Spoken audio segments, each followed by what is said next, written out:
हरे भरे जंगलों से लेकर बर्फीले ध्रुवीय क्षेत्रों तक हमारा ग्रह एक नाजुक संतुलन के साथ फलता फूलता है। लेकिन यह संतुलन, जिसे हम जीवन के रूप में जानते हैं, खतरे में है। पृथ्वी का तापमान बढ़ रहा है, एक ऐसी घटना जिसे हम ग्लोबल वार्मिंग कहते हैं, और इसके परिणाम दूरगामी हैं। इस यात्रा में हम इस मुद्दे के बीचों बीच जाएंगे, उन कारकों की जांच करेंगे जिन्होंने हमारे ग्रह को इस अवस्था तक पहुंचाया है। पृथ्वी पर जीवन, जैसा कि हम जानते हैं, ग्रीन हाउस प्रभाव नामक एक प्राकृतिक प्रक्रिया के कारण संभव है। वातावरण में मौजूद गैसें सूर्य की कुछ गर्मी को रोक लेती हैं, जिससे हमारा ग्रह जीवन को बनाए रखने के लिए पर्याप्त गर्म रहता है। हालांकि मानवीय गतिविधियों ने इन ग्रीन हाउस गैसों की सांद्रता में नाटकीय रूप से वृद्धि की है, जिससे एक उन्नत ग्रीन हाउस प्रभाव पैदा हुआ है। कार्बन डाइऑक्साइड, मीथेन और नाइट्रस ऑक्साइड प्राथमिक दोषियों में से हैं। बिजली, परिवहन और उद्योग के लिए जीवाश्म ईंधन के जलने से निकलने वाली कार्बन डाइऑक्साइड वातावरण में घूमती रहती है, गर्मी को रोकती है और ग्लोबल वार्मिंग को बढ़ाती है। मीथेन, जो मुख्य रूप से पशुधन और कृषि से निकलता है, गर्मी को रोकने में और भी अधिक शक्तिशाली है, यद्यपि वातावरण में इसका जीवन काल कम होता है। नाइट्रस ऑक्साइड, एक और शक्तिशाली ग्रीन हाउस गैस, कृषि गतिविधियों, विशेष रूप से नाइट्रोजन आधारित उर्वरकों के उपयोग से निकलती है। कल्पना कीजिए कि पृथ्वी एक कंबल में लिपटी हुई है, एक कंबल जो मोटा और मोटा होता जा रहा है। ग्रीन हाउस गैसों से बना यह मोटा कंबल अधिक गर्मी को रोकता है, जिससे ग्रह का धीरे धीरे लेकिन लगातार गर्म होना शुरू हो जाता है। यह वार्मिंग प्रभाव, जबकि दिखने में बहुत कम है, इसके गंभीर परिणाम हैं। एक नाजुक जाल की तरह पृथ्वी के पारिस्थितिक तंत्र जटिल रूप से जुड़े हुए हैं, और तापमान में छोटे बदलाव भी इस संतुलन को बिगाड़ सकते हैं। पिघलते ग्लेशियरों और समुद्र के बढ़ते स्तर से लेकर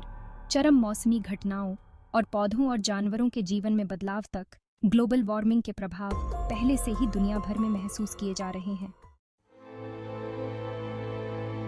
जंगल, जिन्हें अक्सर हमारे ग्रह के फेफड़े कहा जाता है, पृथ्वी की जलवायु को विनियमित करने में महत्वपूर्ण भूमिका निभाते हैं।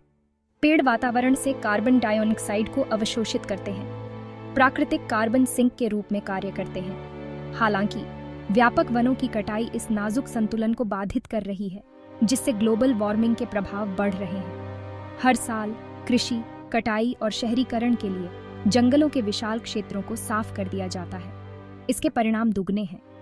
सबसे पहले, गिरे हुए पेड़ संग्रहित कार्बन को वापस वातावरण में छोड़ देते हैं, जिससे ग्रीन हाउस गैसों की सांद्रता बढ़ जाती है। दूसरे, कार्बन डाइऑक्साइड को अवशोषित करने के लिए कम पेड़ों के साथ ग्रह की अपने तापमान को नियंत्रित करने की प्राकृतिक क्षमता कमजोर हो जाती है। एक बाथटब की कल्पना करें, जिसमें उसका नल चल रहा हो और नाली खुली हो। आदर्श रूप से बहने वाले पानी को बाहर निकलने वाले पानी को संतुलित करना चाहिए। वनों की कटाई नल को चालू रखते हुए नाली को बंद करने के समान है, जिससे अतिप्रवाह होता है।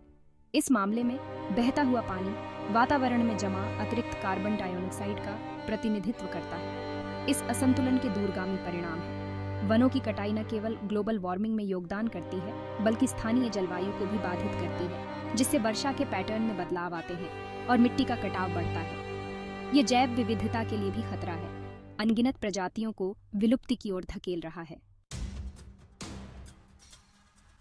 औद्योगिक क्रांति, अभूतपूर्व तकनीकी प्रगति का काल ने मानव सभ्यता को बदल दिया, लेकिन इसने हमारे ग्रह के बुखार की शुरुआत को भी चिह्नित किया।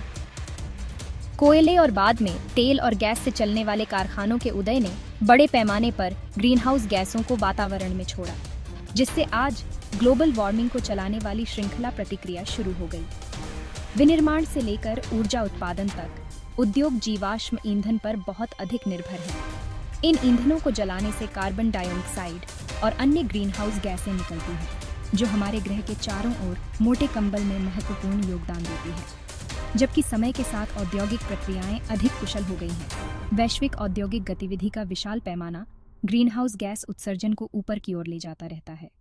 एक भट्टी की कल्पना कीजिए, उसकी लपटें तेज जल रही हैं, कोयले, तेल और गैस से जल रही हैं। लौ की हर टिमटिमाहट ग्रीन हाउस गैसों की रिहाई का प्रतिनिधित्व करती है, अदृश्य लेकिन शक्तिशाली। जैसे जैसे भट्टी गरजती है, वैसे वैसे हमारे वातावरण में ग्रीन हाउस गैसों की सांद्रता बढ़ती जाती है, जिससे ग्लोबल वार्मिंग होती है। लेकिन यह केवल जीवाश्म ईंधन के जलने का ही दोष नहीं है। सीमेंट उत्पादन जैसी औद्योगिक प्रक्रियाओं से भी महत्वपूर्ण मात्रा में ग्रीन हाउस गैसें निकलती हैं। इसके अलावा इन उद्योगों को बिजली देने के लिए आवश्यक ऊर्जा अक्सर बिजली संयंत्रों से आती है, जो जीवाश्म ईंधन पर निर्भर करते हैं, समस्या को और बढ़ाते हैं।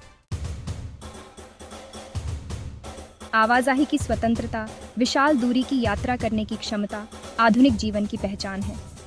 लेकिन यह स्वतंत्रता एक कीमत पर आती है। एक कीमत हमारे ग्रह द्वारा परिवहन क्षेत्र से ग्रीन हाउस गैस उत्सर्जन के रूप में वहन की जाती है।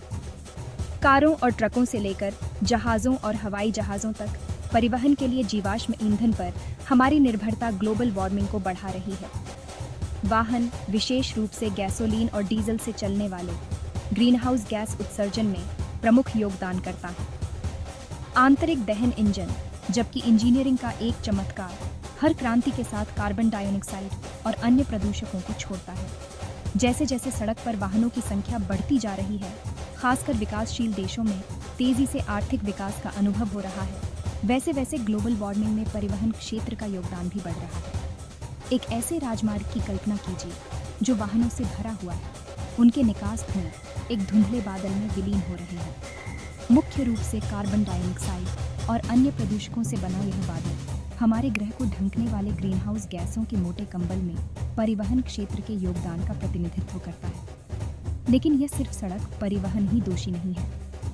हवाई यात्रा, जबकि कुल उत्सर्जन के मामले में अपेक्षाकृत कम योगदान करता है, परिवहन क्षेत्र से ग्रीन हाउस गैसों का सबसे तेजी से बढ़ने वाला स्रोत है। जैसे जैसे हवाई यात्रा अधिक सुलभ और सस्ती होती जाती है, ग्लोबल वार्मिंग पर इसका प्रभाव बढ़ने की उम्मीद है।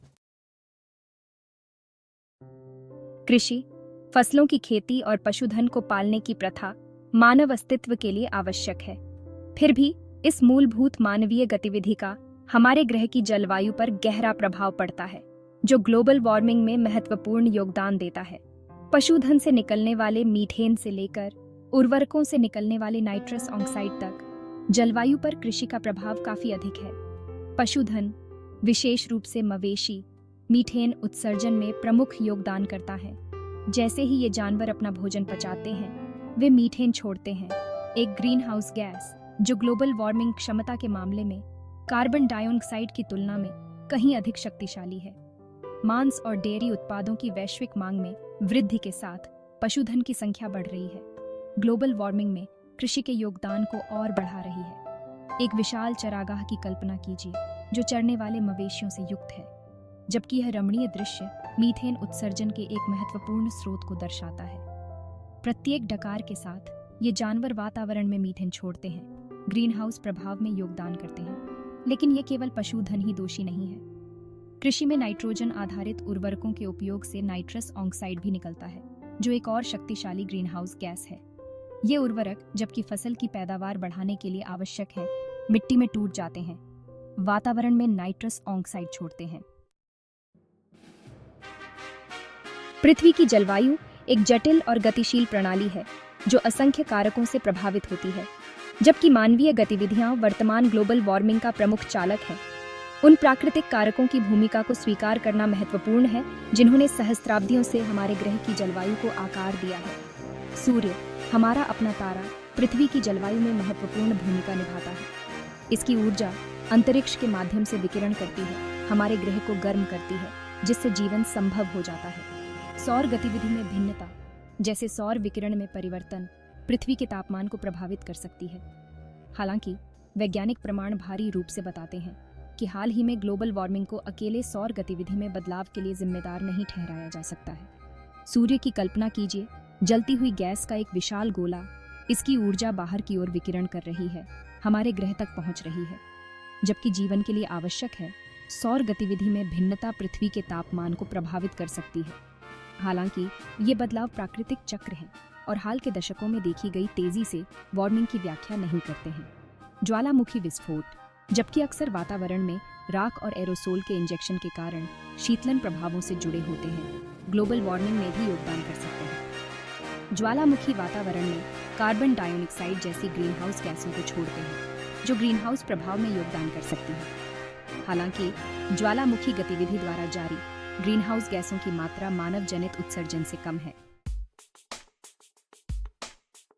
जैसे जैसे शहर बढ़ते हैं और विस्तार करते हैं, प्राकृतिक परिदृश्यों को कंक्रीट और डामर से बदलते हैं, वे अनजाने में माइक्रोक्लाइमेट बनाते हैं जो ग्लोबल वार्मिंग के प्रभावों को बढ़ाते हैं। यह घटना, जिसे शहरी ताप द्वीप प्रभाव के रूप में जाना जाता है, आसपास के ग्रामीण क्षेत्रों की तुलना में शहरी क्षेत्रों में काफी अधिक तापमान की ओर ले जाती है। एक शहर की कल्पना करो, मानवीय गतिविधियों का एक हलचल भरा केंद्र। इसकी इमारतें आसमान छू रही हैं, इसकी सड़कें जीवन से भरपूर हैं, लेकिन इस जीवंत पहलू के नीचे एक छिपा हुआ परिणाम है, शहरी ताप द्वीप प्रभाव। कंक्रीट, डामर और इमारतें गर्मी को अवशोषित और बनाए रखती हैं, जिससे शहर के भीतर उच्च तापमान की जेब बन जाती है। शहरी ताप द्वीप प्रभाव में कई कारक योगदान करते हैं। शहरी क्षेत्रों में वनस्पति की कमी वाष्पोत्सर्जन को कम करती है, जो एक प्राकृतिक शीतलन प्रक्रिया है। सड़कों और इमारतों की गहरी सतह अधिक सौर विकिरण को अवशोषित करती है, जिससे गर्मी अवशोषण बढ़ता है। परिवहन और उद्योग जैसी मानवीय गतिविधियों की सांद्रता भी शहरी वातावरण में गर्मी जारी करती है। इस स्थानीयकृत वार्मिंग प्रभाव के कई परिणाम हैं। ये ऊर्जा की खपत को बढ़ाता है, क्योंकि निवासी गर्मी से निपटने के लिए एयर कंडीशनिंग पर अधिक निर्भर करते हैं। ये वायु प्रदूषण को बढ़ाता है, शहरी ताप द्वीप के भीतर प्रदूषकों को फंसाता है। ये स्वास्थ्य जोखिम भी पैदा करता है, खासकर कमजोर आबादी जैसे कि बुजुर्ग और सांस की समस्या वाले लोगों के लिए। जैसे जैसे हम अपने गर्म ग्रह में यात्रा करते हैं, हमने उन जटिल तरीकों को देखा है जिनसे मानवीय गतिविधियों ने पृथ्वी के नाजुक संतुलन को बाधित किया है।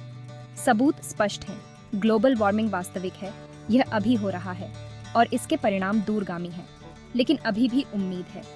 ग्लोबल वार्मिंग के कारणों को समझकर और स्थायी प्रथाओं को अपनाकर हम इसके प्रभावों को कम कर सकते हैं और आने वाली पीढ़ियों के लिए अधिक टिकाऊ भविष्य बना सकते हैं। हमारा ग्रह अंतरिक्ष के विशाल विस्तार में जीवन का एक प्रकाश स्तंभ हमारी देखभाल और सुरक्षा का पात्र है। कार्य करने का समय अब है, हमारे ग्रह की खातिर और मानव जाति के भविष्य के लिए।